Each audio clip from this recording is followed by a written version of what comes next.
হাদিসে শবে বরাত নামে কোনো শব্দ নাই, এক নম্বর কথা। কি নাই ভাই? শবে বরাত নামে কোনো শব্দ নাই। আছে লাইলাতুন নিসফুম মিনা শাবান, শাবান মাসের মধ্য রজনী। শাবান মাসের মধ্য রজনী। শাবান মাস কি? উত্তর, নবী সাল্লাল্লাহু আলাইহি ওয়াসাল্লাম রমজান মাসের পর যে মাসে রোজা রাখতে বেশি গুরুত্ব দিয়েছেন তার নাম শাবান। আমার সাথে বলেন, শাবান মাস কি? নবী সাল্লাল্লাহু আলাইহি ওয়াসাল্লাম রমজানের পরে যে মাসে রোজা রাখতে খুব বেশি গুরুত্ব দিয়েছেন তার নাম শাবান। আয়েশা রাদিয়াল্লাহু আনহা তিনি বলতেন যে শাবান মাস আসলে নবী সাল্লাল্লাহু আলাইহি ওয়াসাল্লাম এত বেশি বেশি রোজা রাখতেন যে মনে হতো তিনি রোজা ছাড়বেনই না, সারা মাস রেখে ফেলবেন। বেশি থেকে বেশি রোজা রাখতেন শাবান মাসে। প্রশ্ন হচ্ছে কেন? উত্তর, এমনিতে এই মাসটা বরকতময় এবং এই মাসে আল্লাহ পাক তার রহমতে বিপুল সংখ্যক মানুষকে জাহান্নাম থেকে মুক্তি দান করেন। সুবহানাল্লাহ। নবী সাল্লাল্লাহু আলাইহি ওয়াসাল্লাম এই মাসকে তাজিম করতেন। এই মাসের সম্মানার্থে, এই মাসে আল্লাহর রহমত বরকতের স্বার্থে নবী করিম সাল্লাল্লাহু আলাইহি ওয়াসাল্লাম এই মাসে বেশি বেশি রোজা রেখেছেন। সুন্নত কি শিখলাম? শাবান মাসে বেশি বেশি রোজা রাখা সুন্নত। একটা কি পেলাম ভাই? শাবান মাসে বেশি বেশি রোজা রাখা সুন্নত। আপনি যদি মুকিম হন, শরীর সুস্থ থাকে, মুসাফির না, আপনার সুস্থতা আছে, সব ঠিক আছে, আপনি চেষ্টা করবেন এই মাসে বেশি বেশি রোজা রাখার। পারা যাবে ইনশাআল্লাহ। এটা নবীর সুন্নত হবে। আরেকটা হাদিস মাথায় নিয়ে নেন, আজকে সারা ওয়াজ ভুলে গেলে এই ওয়াজটা ভুলেন না। কি হাদিস? নবীজি বলছেন, তোমাদের সামনে, হে আমার সাহাবীরা, তোমাদের সামনে এমন একটা যুগ আসছে, ওই যুগে আমার সুন্নতকে ধরে রাখাটা হাতের মধ্যে আগুন ধরে রাখার মতো হবে। আমি অনেকদিন এই লেকচারে এই হাদিসটা বলেছি। তোমাদের সামনে এমন একটা কঠিন যুগ আসছে, জামানা সবরিন, সবরের যুগ, কঠিন যুগ।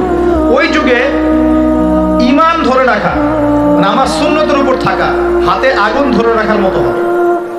ওই যুগে যদি তোমরা আমার একটা সুন্নতকে জীবিত করতে পারো, সমাজে একটা সুন্নত মরে গেছে, ওটাকে আবার জীবিত করতে পারো, তাহলে 50 জন শহীদ সাহাবীর নেকি পাবো।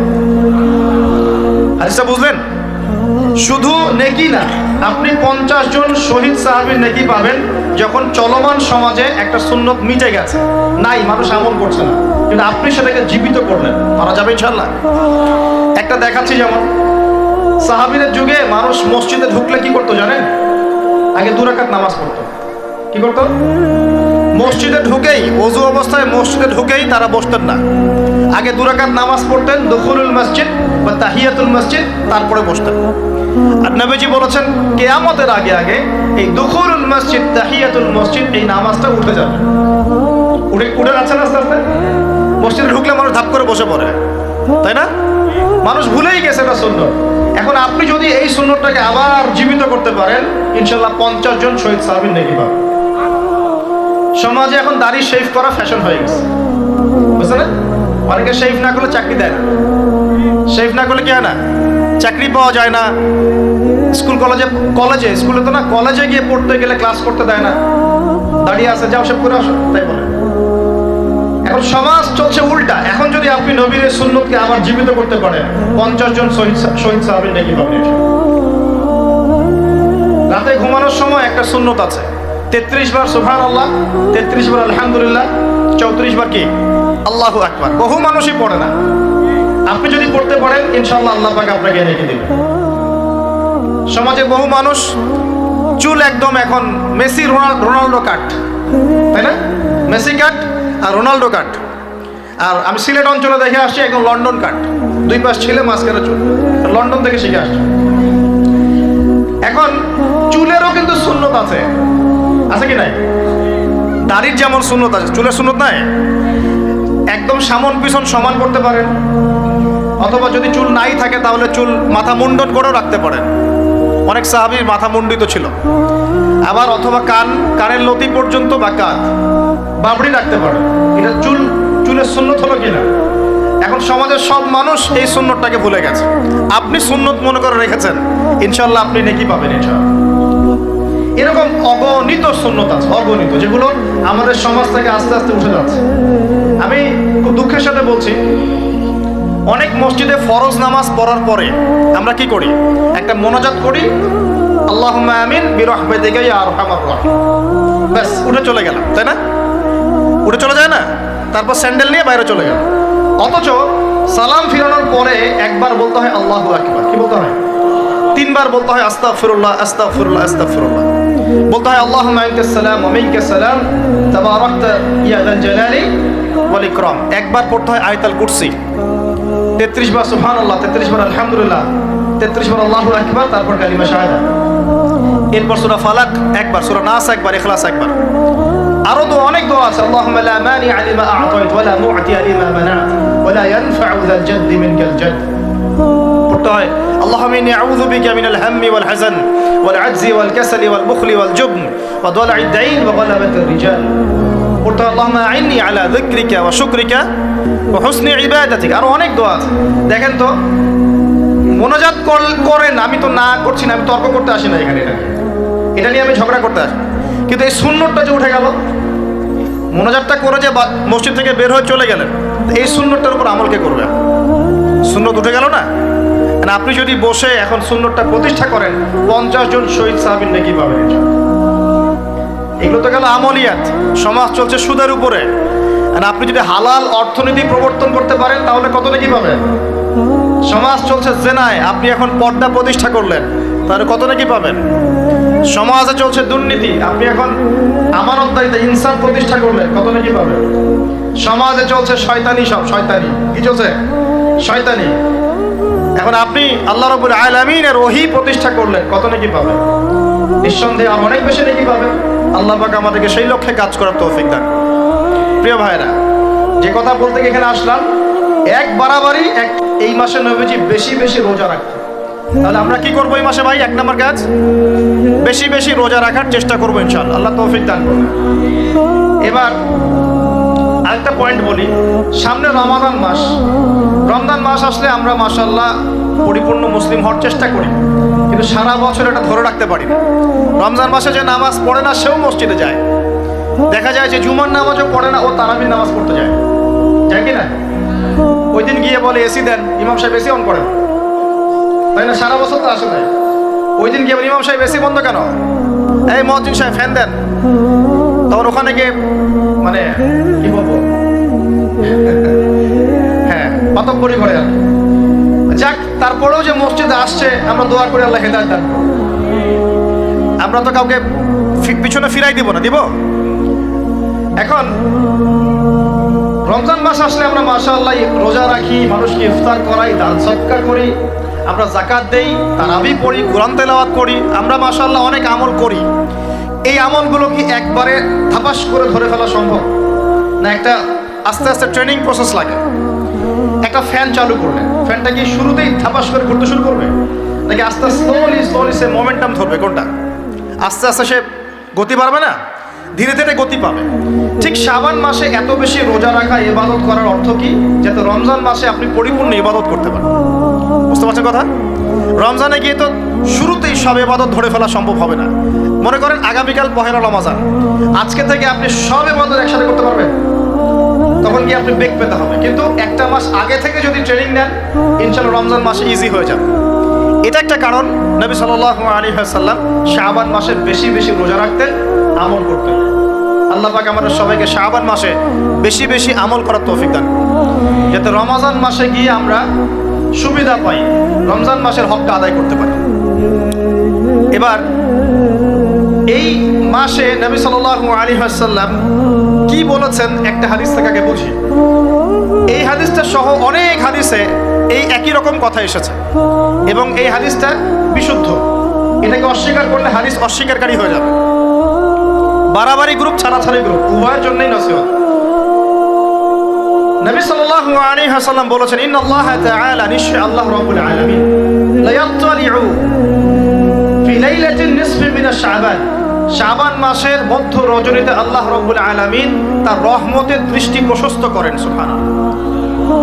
আল্লাহ পাক শবে বরাত মানে আমরা যেটা বুঝি প্রচলিত অর্থে, লাইলাতুন নিসফি মিনাশ শাবান, শাবান মাসের মধ্য রজনী, যে 15 শাবানের এই যে রজনী, এই রাতে আল্লাহ রাব্বুল আলামিন তার সৃষ্টির দিকে তার রহমতের দৃষ্টিটা প্রশস্ত করে দেখেন, প্রশস্ত করেন। এবং ওয়া ইয়াগফিরু লিজামিই খালকিহি, আল্লাহ পাক তার সমস্ত সৃষ্টিকে মাফ করে দেন। আল্লাহ পাক কি করেন? তার সমস্ত সৃষ্টিকে কি করেন? মাফ করে দেন। কথাটা ভালো করে বোঝেন। আল্লাহ পাক তার সমস্ত সৃষ্টিকে মাফ করে দেন ইল্লা, তাদেরকে ব্যতীত। এক, ইল্লা লিমুশরিকিন, এক নাম্বার যে ব্যক্তি মুশরিক, যে শিরক করে আল্লাহর সাথে, যে আল্লাহর সাথে শিরক করে।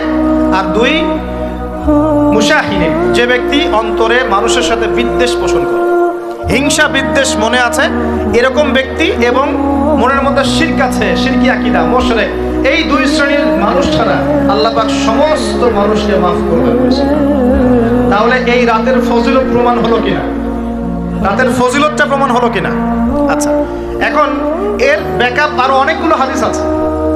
ওই সবগুলো হাদিসকে একত্রিত করলে এমনই কনক্লুশন আসে। এছাড়াও আরো কিছু দুর্বল হাদিস আছে, এগুলো দুর্বল, সনদগতভাবে অন্যান্যভাবে দুর্বল। ওখানে আরো কিছু পয়েন্ট পাওয়া যায় যে আর কাকে কাকে আল্লাহ পাক মাফ করেন না। সবাইকে তো মাফ করেন, আর কাকে কাকে করেন না। এই হাদিসে দুটো পেয়েছি, এটা একদম অকাট্য। এটা হলো মুশরিক, আল্লাহ পাক মাফ করেন না।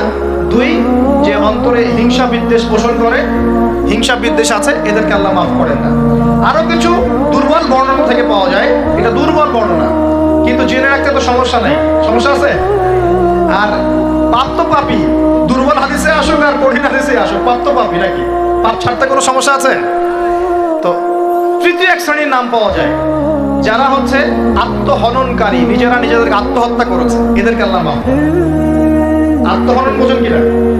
আত্মহত্যা যারা করে, আত্মহনন, এটা একটা শ্রেণী পাওয়া যায়। 4 নম্বর একটা পাওয়া যায় আত্মীয়তার সম্পর্ক ছিন্নকারী, আত্মীয়তার সম্পর্ক ছিন্নকারী। 5 নম্বর একটা পাওয়া যায়, সেটা হলো মাদক দ্রব্য সেবনকারী। মাদক দ্রব্য সেবনকারী, যুবকরা খুব ভালো করে শুনে, মাদক দ্রব্য সেবনকারী আল্লাহ সবাইকে মাফ করেন, মাফ করছেন না। আরেকটা পাওয়া যায়, সেটা হলো যারা জেনার পাপে লিপ্ত আছে। কিসের পাপে ভাই?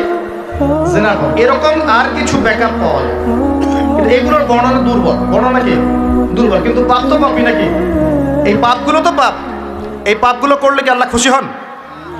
অকাট্য সহি থেকে পাওয়া যায় এই দুইটা, মুশরিক এবং মুশাহিদ, যারা শিরক করে, অন্তরে বিদ্বেষ পোষণ করে, আল্লাহ পাক এদেরকে মাফ করেন।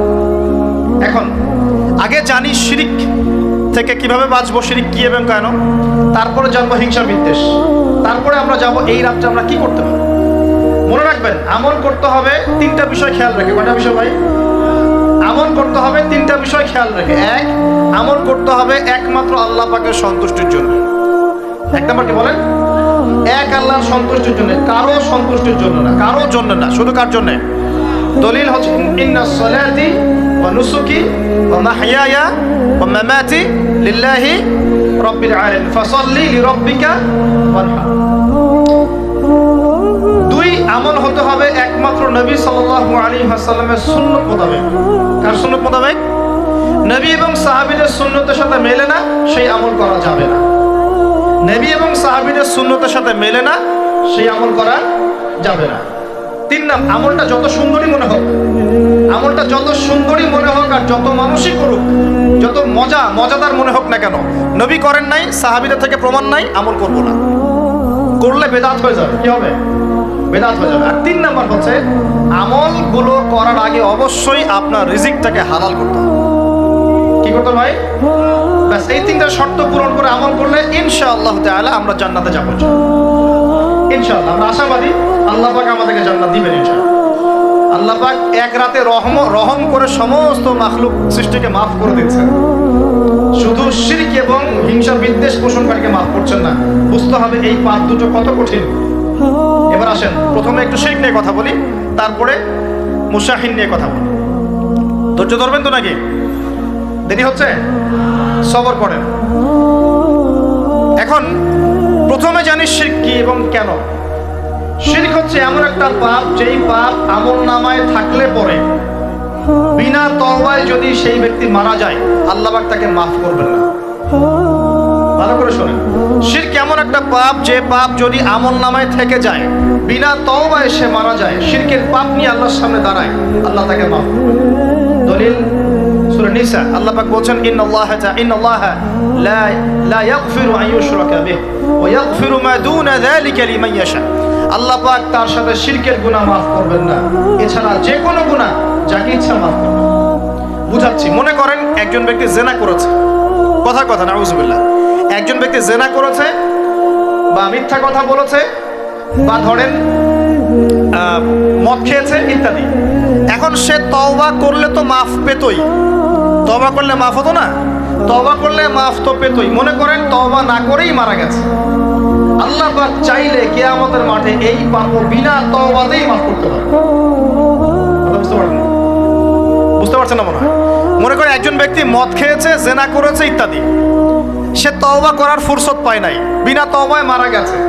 আল্লাহ পাক চাইলে কিয়ামতের মাঠে তওবা না করা সত্ত্বেও আল্লাহ পাক তাকে মাফ করতে পারে। কিন্তু একজন ব্যক্তি শিরকের পাপ করেছে, তওবা না করে মারা গেছে, আল্লাহ পাক কিয়ামতের মাঠে শিরকের পাপ মাফ করবেন। আমি কি বুঝতে পারছি?